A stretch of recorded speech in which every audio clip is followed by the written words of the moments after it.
بسم الله الرحمن الرحيم وصلى الله على سيدنا محمد طاهر الأمين. Donc la louange est à Dieu, le Seigneur des mondes, et que l'honneur et l'élévation degrés les plus complets, les plus parfaits soient accordés à notre maître Muhammad sallallahu alayhi wa sallam. Donc nous allons voir un hadith dans Sahih Muslim qui est une preuve que dans le Coran et le hadith il y a ce qui comporte donc des sens figurés en fait, ce qu'on ne prend pas selon son sens apparent, qui nécessite une interprétation. Donc c'est un hadith Qudsi dans Sahih Muslim, chapitre de la bienfaisance, Kitab al-Birr wa-s-Sila wal-Adab, chapitre de la bienfaisance, le maintien des liens, l'adab, les comportements. Donc sous-chapitre Babu Fadli Iyadat al-Marid, sous-chapitre le mérite de rendre visite aux malades. Donc Muslim il cite la chaîne de transmission, donc qui remonte jusqu'à donc Muslim cite la chaîne de transmission, Haddathani, donc m'a transmis un tel de un tel, et il cite jusqu'à Abu Hurairah. قال رسول الله صلى الله عليه وسلم إن الله عز وجل يقول يوم القيامة يا ابن آدم مرضت فلم تعدني قال يا رب كيف أعودك وأنت رب العالمين قال أما علمت أن عبدي فلان مرض فلم تعده أما علمت أنك لو عدته لوجدتني عنده. Donc l'imam Nawawi, qui a fait le commentaire de Sahih Muslim, explique ce hadith. Il dit que Allah s'est attribué donc la maladie à lui, et ce qui visait en fait, c'est l'esclave, c'est par honneur à l'esclave, à cet esclave-là qui est tombé malade. Donc il est cité dans le hadith que Allah subhanahu wa ta'ala dit au jour dernier au fils de Adam, maridtu. Maridtu, donc ça donne littéralement, mot à mot, ça donnerait je suis tombé malade. Mais ici, et dans le hadith en fait, il explique que en fait c'est mon esclave qui est tombé malade. Dans le hadith même. Maridtu falam ta'udni qala ya rabbu kayfa a'uduka. Donc l'esclave, il est cité dans le hadith que l'esclave dit comment je te rends visite alors que toi que tu es le Seigneur du monde. Il lui dit, ce qui signifie, n'as-tu pas su que mon esclave un tel est tombé malade, tu ne lui as pas rendu visite? N'as-tu pas su que si tu leur ai rendu visite, donc la wajadtani indahu ici, ça veut dire tu aurais trouvé ma récompense et l'honneur que j'accorde. Donc c'est ce qu'il dit Nawawi dans le commentaire il dit et la preuve sur cela que sa parole Allah Ta'ala dans la suite du hadith en fait qu'on va voir, que si tu lui aurais donné à manger à mon esclave, tu aurais trouvé la récompense de cela.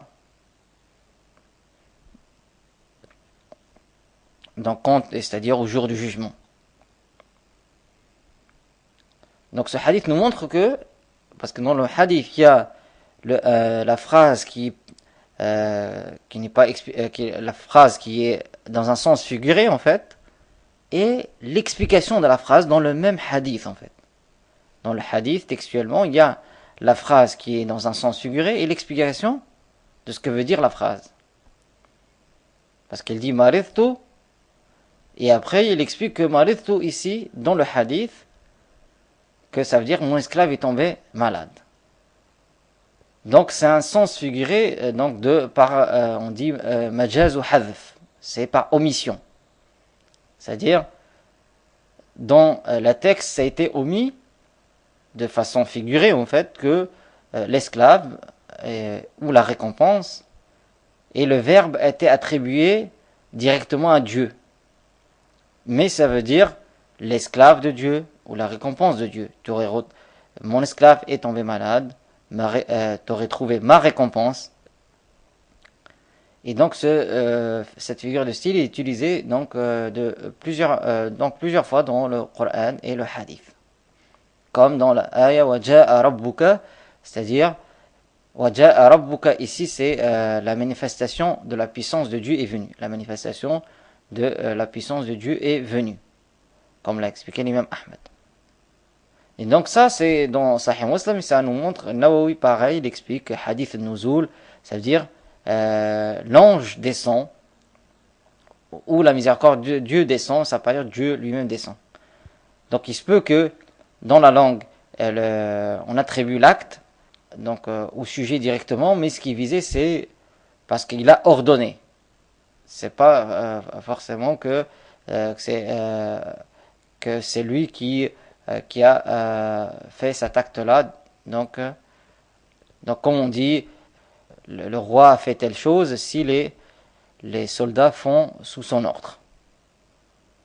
Donc dans la suite alors du hadith Qudsi, en fait, du hadith Qudsi, et il dit Ya ibn Adam istat'amtuka falam tut'imni قال يا ربك وكيف أطعمك وأنت رب العالمين قال أما علمت أنه استطعمك عبدي فلان فلم تطعمه. Donc aussi pareil il dit ô fils de Adam istat'amtuka falam tut'imni.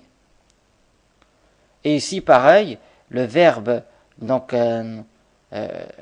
demander à manger, istat'amtuka, de demander à manger, dans le texte du hadith il est attribué directement à Dieu, mais ce qui est visé c'est ce qui est omis en fait, c'est et c'est expliqué dans le hadith même que istat'amaka abdi fulan, c'est mon esclave un tel t'a demandé à manger et tu lui as pas donné.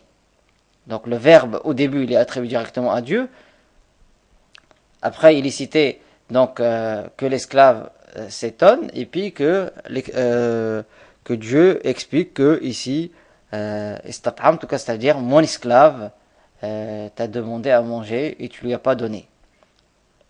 Et que si tu lui aurais donné à manger, c'est expliqué clairement que tu aurais trouvé la récompense quand tu serais venu à mon jugement.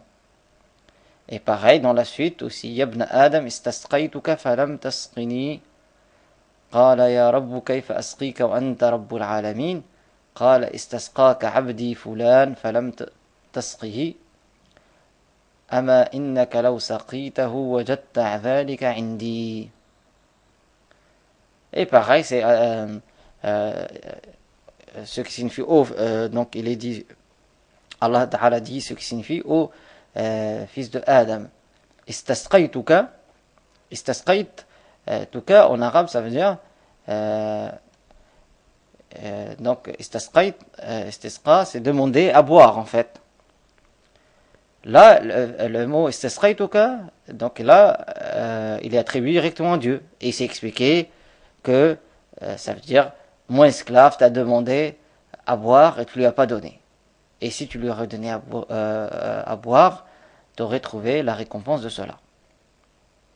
Donc ce hadith très clair nous montre, donc il y a, en fait dans ce hadith il y a, donc ce hadith très très intéressant, très important parce qu'il nous montre donc ce qu'on trouve dans d'autres hadiths, on explicite que les gens égarés utilisent à tort pour assimiler Dieu à ses créatures, pour attribuer la forme, la couleur ou la quantité.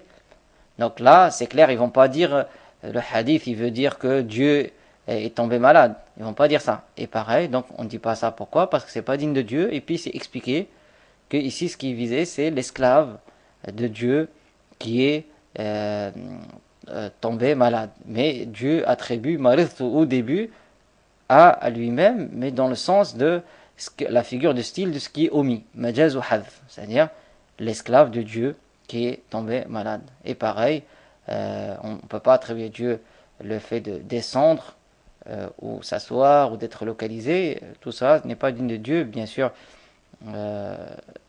dans tous les cas, la personne n'est pas excusée si elle attribue à Dieu la forme ou la couleur ou la quantité, car ceci contredit la raison, car tout ce qui a une forme, une couleur, une quantité, est forcément une créature.